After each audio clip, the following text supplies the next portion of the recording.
Hello friends, मेरे digital classes में आप लोग का बहुत बहुत फिर से नए सेशन में स्वागत करता हूं।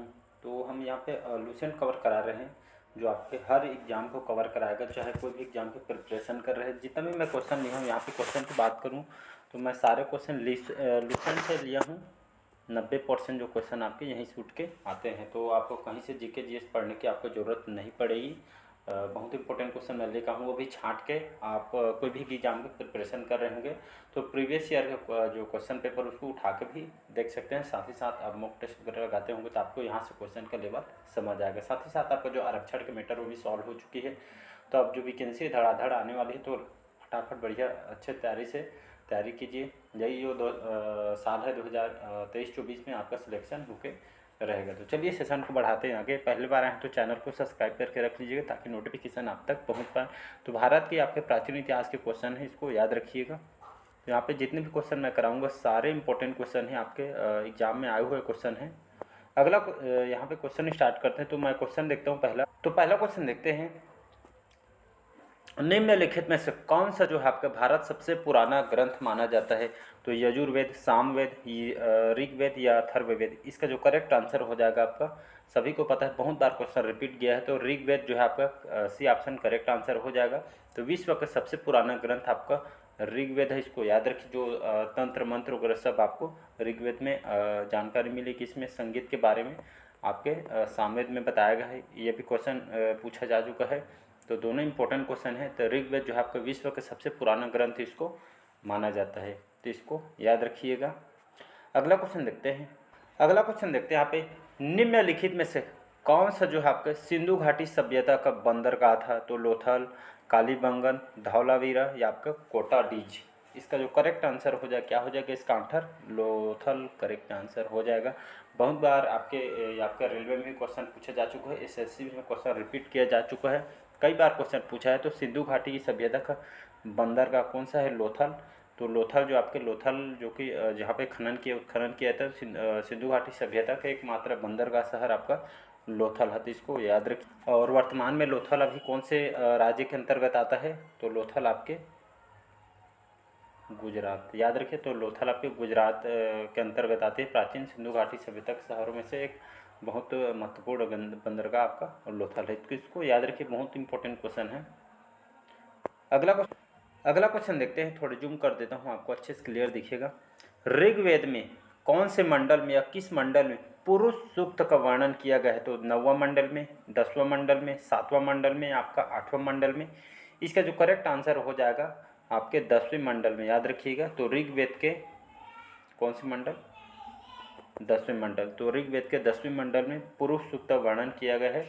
तो ऋग्वेद के जो ऋग्वेद संहिता के आपके 10वें मंडल में यहाँ पे ये आपके जिसमें पुरुष की यहाँ पे चर्चा की गई है। साथ ही साथ उसके अंगों का भी वर्णन इसके 10वें मंडल में किया गया है। वो यहाँ पे चारों वर्णों में जिससे आपका मन, प्राण, नेत्र, ये सभी की बातें यहाँ पे इसमें ये 10वें मंडल में ऋग्वेद में कही गई है। तो इसको याद रखिए कि ये भी क्वेश्चन आपके एसएससी में बहुत बार पूछा जा चुका है। और इसको घुमा के भी क्वेश्चन आपसे पूछा जा सकता है कि इसमें जो पुरुष सूक्त है किस वेद के सूक्त है, ऐसे करके।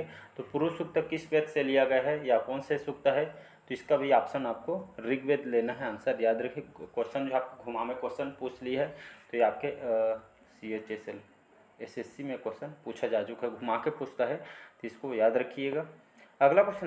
अगला क्वेश्चन देखते हैं। निम्नलिखित किस वेद को भारतीय संगीत की उत्पत्ति के स्रोत माना जाता है? तो आपके ऋग्वेद को, यजुर्वेद को, सामवेद को या तो इसका जो करेक्ट आंसर हो जाएगा सामवेद करेक्ट आंसर हो जाएगा। तो आपके जो सामवेद है इसमें आपका संगीत का इसको जो मूल ग्रंथ इसको माना गया है सामवेद को, तो इसको याद रखिए। ऋग्वेद जो कि सबसे प्राचीन वेद है, तो इसको याद रखिएगा।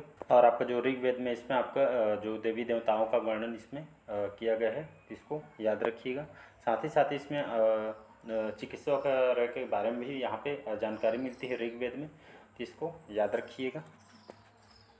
अगला क्वेश्चन देखते हैं। यहाँ पे पहिया का जो आविष्कार कब मतलब कौन से यहाँ पे युग में हुआ था? तो पहिया का आविष्कार हुआ था आपके ताम्र युग में, लौह युग में, नवपाषाण युग में या आपके बाद में पाषाण युग में? इसका जो करेक्ट आंसर हो जाएगा आपके पाषाण काल में पहिए का आविष्कार हुआ था, तो इसका करेक्ट आंसर हो जाएगा नव पाषाण काल, मतलब पूरा पाषाण के बाद आपका नव पाषाण काल में आपके पहिए का आविष्कार हुआ था, तो इसका जो सी ऑप्शन करेक्ट आंसर हो जाएगा। तो नव पाषाण काल युग में पहिए का आविष्कार किया गया था। अगला क्वेश्चन देखते हैं। निम्नलिखित में से किस धातु का जो प्रयोग है मानव द्वारा सर्वप्रथम उपयोग में लाया गया था, या सबसे पहले कौन से धातु था जिसमें मनुष्य से इसको उपयोग किया गया था? तो लोहा, एल्यूमिनियम, टिन या आपका कापर। तो इसका जो करेक्ट आंसर हो जाएगा आपका कापर करेक्ट आंसर हो जाएगा। कापर आपका इंग्लिश नाम है, कापर को तांबा कहा जाता है, इसको याद रखिएगा। तो इस धातु को, तांबा को, जो मानव द्वारा सर्वप्रथम उपयोग में लाया गया था, इसको याद रख। तो जब भी ये क्वेश्चन आए तो आपको आंसर कापर या तांबा लेना है। तो इसमें तांबा या कापर लिखा रहेगा तो तांबा आपको आंसर में लगाना है। तो लगभग 1000 मतलब यहाँ पे 10,000 पहले ये आपके मानव द्वारा कापर जो उपयोग है ये आपका उपयोग करते आ रहे हैं। तो तांबा इसको याद रखिएगा।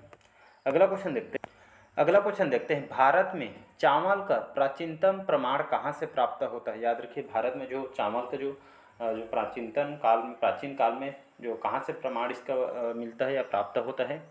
तो आपके मेहरगढ़ से, कोल्डी हवा से, रोपड़ से या आपके बनमाली से।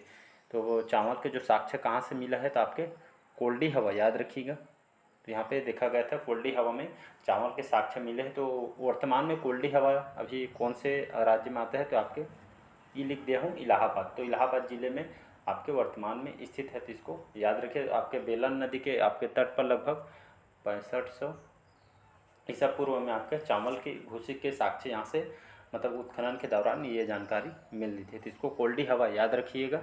बहुत इंपॉर्टेंट क्वेश्चन है, आपका एग्जाम में सारे क्वेश्चन रिपीट हुए हैं, तो इसको याद रखिएगा। अगला क्वेश्चन है, मोस्ट इंपॉर्टेंट है, याद रखिएगा। निम्नलिखित में से कौन जो है आपके गुप्त वंश से संबंधित है? कौन से जो पुराण है जो आपके गुप्त वंश से संबंधित है? तो वायु पुराण, विष्णु पुराण, मत्स्य पुराण या आपके शिव पुराण है। इसका जो करेक्ट आंसर हो जाएगा वायु पुराण करेक्ट आंसर हो जाएगा। तो वायु पुराण में आपके गुप्त वंश से संबंधित, तो वायु पुराण में आपके गुप्त वंश की जानकारी मिली है, इसको याद रखिए। विष्णु पुराण में किसकी मिली है? विष्णु पुराण में किसकी जानकारी मिली है? तो आपके मौर्य वंश याद रखिए। तो वायु पुराण में आपको गुप्त वंश की जानकारी मिली है और विष्णु पुराण के आपके मौर्य वंश में, तो इसको याद रखिएगा। तो विष्णु पुराण में आपका मौर्य वंश से संबंधित है, वायु पुराण के संबंध आपके गुप्त है। और मत्स्य पुराण में कौन से वंश से संबंधित है? तो आपके सातवाहन वंश, इसको याद रखिएगा। ये आपका सातवाहन वंश, तो मत्स्य पुराण में आपका सातवाहन से संबंधित है।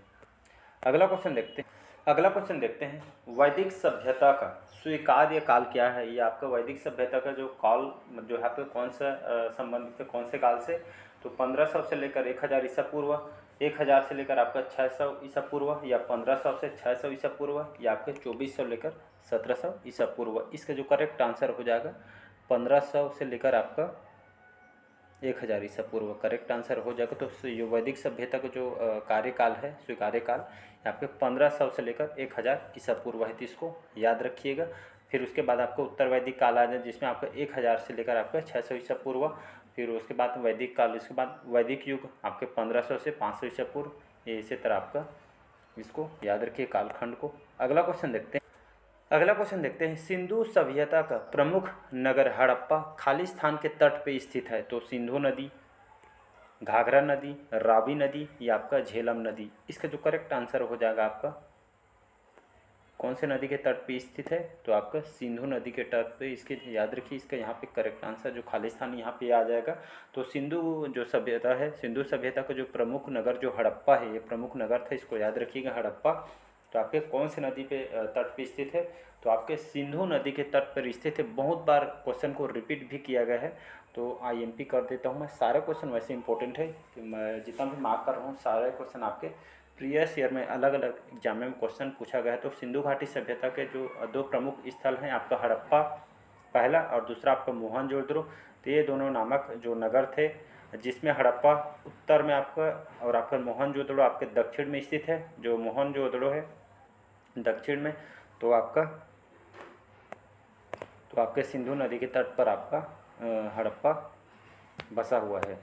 अगला तो इनमें से जो आपका जो आपका सिंधु घाटी सभ्यता में जो आपका हड़प्पा और मोहनजोदड़ो दोनों आपके सिंधु नदी के तट पे स्थित है। तो इसको दोनों को कंफ्यूज नहीं, अगर दोनों में से एक क्वेश्चन पूछे तब भी आपको सिंधु नदी आंसर में ले लेना है।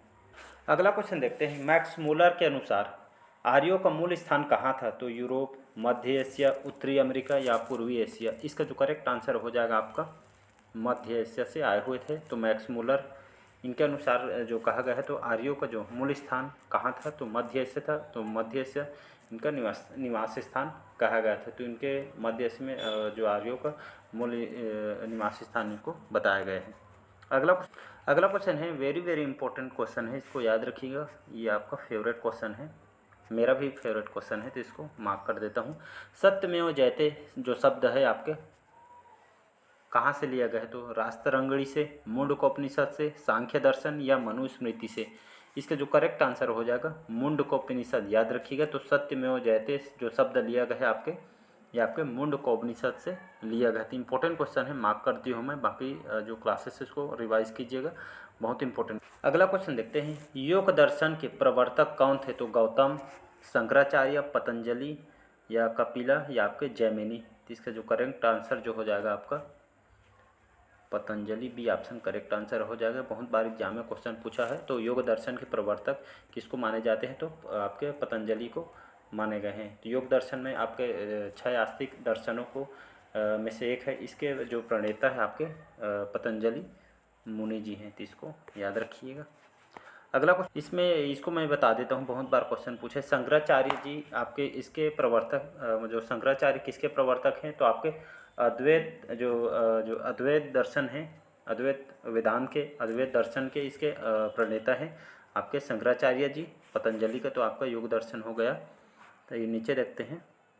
तो जितना भी मैं इम्पोर्टेंट यहाँ पे बता देता हूँ उसको याद रखिएगा। तो सांख्य दर्शन के प्रवर्तक कौन है? सांख्य दर्शन के आपके कपिल हैं, इसको याद रखिए। सांख्य दर्शन के एक हो गया। दूसरा बता रहा हूँ, न्याय दर्शन के प्रवर्तक कौन है? तो न्याय के आपके गौतम हैं, इसको याद रखिएगा। और आपका मीमांसा जो पूर्व मीमांसा दर्शन के प्रवर्तक कौन है? तो इसके आपके जैमिनी हैं, इसको याद रखिएगा। लोकायत दर्शन के प्रवर्तक कौन है? तो चारवाक हैं, इसको भी याद रखिएगा। योग दर्शन के प्रवर्तक कौन है? तो ये आपके पतंजलि हो गए। वैशेषिक दर्शन के प्रवर्तक कौन है? तो कनाद या उनको उलूक भी कहा जाता है, तो इसको याद रखिएगा। उत्तर मीमांसा दर्शन, इसको वेदांत भी कहा जाता है। इसके जो प्रवर्तक कौन है? तो बादनारायण व्यास जी इसके प्रवर्तक हैं। भारतीय दर्शन के विचारधारा कौन है? तो सांख्य, तो इसको याद रखिए। जितना भी बताया है इंपॉर्टेंट है। सांख्य दर्शन के प्रतिपादित किया गया था कपिल के द्वारा। बाकी योग दर्शन का पतंजलि करेक्ट आंसर। जितने भी बताया उसको रिवाइज कर लीजिएगा, इंपॉर्टेंट क्वेश्चन है। अगला क्वेश्चन देखते हैं यहाँ पे, निम्नलिखित में से किसमें 16 महाजनपद का उल्लेख किया गया है? तो आपके मझिमा निकाय में या आपके खुद्दक निकाय में, दीघा निकाय में या अंगुत्तर निकाय में। इसका जो करेक्ट आंसर हो जाएगा अंगुत्तर निकाय। तो अंगुत्तर निकाय में याद रखिएगा। तो अंगुत्तर निकाय में जिसमें आपका 16 महाजनपदों का उल्लेख किया गया है। तो बहुत बार एग्जाम में क्वेश्चन यहाँ से पूछा गया है। अंगुत्तर निकाय एक आपका बौद्ध ग्रंथ है जिसमें आपका 5 निकायों में से चौथा है, तो इसको याद रखिएगा। अगला क्वेश्चन है मोस्ट इम्पोर्टेंट है, वैदिक काल में किस जानवर को अधन्य कहा जाता था? तो ये भी क्वेश्चन पूछा जा चुका है। तो वैदिक काल में किस जानवर या कौन से पशु को यहाँ पे अधन्य का संज्ञा दी गई है? तो आपके बैल को, गाय को, हाथी को या आपके बैल को। तो इसका जो करेक्ट आंसर हो जाएगा गाय, काऊ। तो इसका बी ऑप्शन करेक्ट आंसर हो। तो जो आपके जो वैदिक काल में जो अधन्य जो है आपके वेदों में कई मंत्रों में गाय के रूप में इसको हम पढ़े हैं। तो इसका गाय करेक्ट आंसर हो जाएगा, बी ऑप्शन। अगला क्वेश्चन देखते हैं, सारनाथ के स्तंभ की स्थापना किसने की थी? तो आपके सम्राट अशोक, हर्षवर्धन, कनिष्क या आपके गौतम बुद्ध के द्वारा। इसका जो करेक्ट आंसर हो जाएगा, तो सारनाथ के स्तंभ का जो स्थापना किसके द्वारा किया था? तो इसका जो निर्माण इस आपके सम्राट अशोक के द्वारा करवाया गया था स्तूप का निर्माण। तो इसको याद रखिएगा। अगला क्वेश्चन देखते हैं, हड़प्पा सभ्यता में सबसे सम्मानित कौन सा था? तो हम्प बुल या बैल है, घोड़ा, गाय, हाथी। तो इसका जो करेक्ट आंसर हो जाएगा बैल हो जाएगा, हम्प बुल। तो इसका करेक्ट आंसर, तो हड़प्पा सभ्यता में सबसे सम्मानित जो पशु था आपका बैल था, तो इसको करेक्ट आंसर हो जाएगा। मोहरों पे भी आपके बैल यहाँ पे चित्रांकन किया गया था। अगला क्वेश्चन है, इम्पोर्टेंट क्वेश्चन है, गौतम बुद्ध का जन्म कब हुआ था? तो 483 ईसा पूर्व, 543 ईसा पूर्व, या 563 ईसा पूर्व, या आपका 540 ईसा पूर्व। इसका जो करेक्ट आंसर हो जाएगा 563 ईसा पूर्व इनका जन्म हुआ था। और इनका मृत्यु या इनका जो निर्वाण कब हुआ था? तो 483 ईसा पूर्व में इनकी मृत्यु हुई थी। ये आपका इन्होंने बौद्ध धर्म का प्रचलन किया था। इनका जन्म आपके कहाँ पे होता है? लुम्बिनी में। 563 ईसा पूर्व में लुम्बिनी में इनका जन्म हुआ था। और इनका इक्ष्वाकु वंशीय थे और इनके शाक्य कुल के राजा शुद्धोदन के घर इनका जन्म हुआ था, तो इसको याद रखिएगा। अगला क्वेश्चन देखते हैं, पाटलिपुत्र नगर के संस्थापक कौन थे? तो राजा अशोक, चंद्रगुप्त, उदयन, या आपके अजातशत्रु। इसका जो करेक्ट आंसर हो जाएगा चंद्रगुप्त मौर्य, याद रखिएगा। तो पाटलिपुत्र नगर के संस्थापक कौन माने जाते हैं? तो चंद्रगुप्त मौर्य। इन्होंने जो चंद्रगुप्त मौर्य ने इस साम्राज्य की जो स्थापना है अपनी, इनको राजधानी भी इन्होंने बनाई थी और स्थापना इनके द्वारा की गई है, तो इसको याद रखिएगा। अगला क्वेश्चन देखते हैं, सिकंदर का गुरु कौन था? सेल्यूकस, अरस्तु, प्लेटो, या फिलिप। तो इसका जो करेक्ट आंसर जो हो जाएगा, करेक्ट आंसर आपका अरस्तु करेक्ट आंसर हो। अरस्तु जो आपके सिकंदर का गुरु था, इनको विश्व विजेता कहा जाता है सिकंदर जी, जिसके गुरु कौन थे? अरस्तु। एक दार्शनिक थे, यूनान दार्शनिक थे, जो दुनिया को सोचने का एक नज़रिया इन्होंने दिया था। तो अरस्तु का जन्म लगभग 384 ईसा पूर्व में इनका जन्म ग्रीस में हुआ था, तो इसको याद रखिएगा। और सिकंदर अपना इनको अरस्तु को अपना शिक्षक मानते थे। तो चलिए आज का सेशन यहीं तक रखते हैं, बाकी जो क्वेश्चन हम नेक्स्ट पार्ट में कवर करेंगे। तो कमेंट करके ज़रूर बताइएगा आपका स्कोर, साथ ही साथ बताइएगा कितना स्कोर बढ़ रहा है। और अच्छा लगे चैनल को लाइक, सब्सक्राइब और शेयर कीजिएगा। Thank you.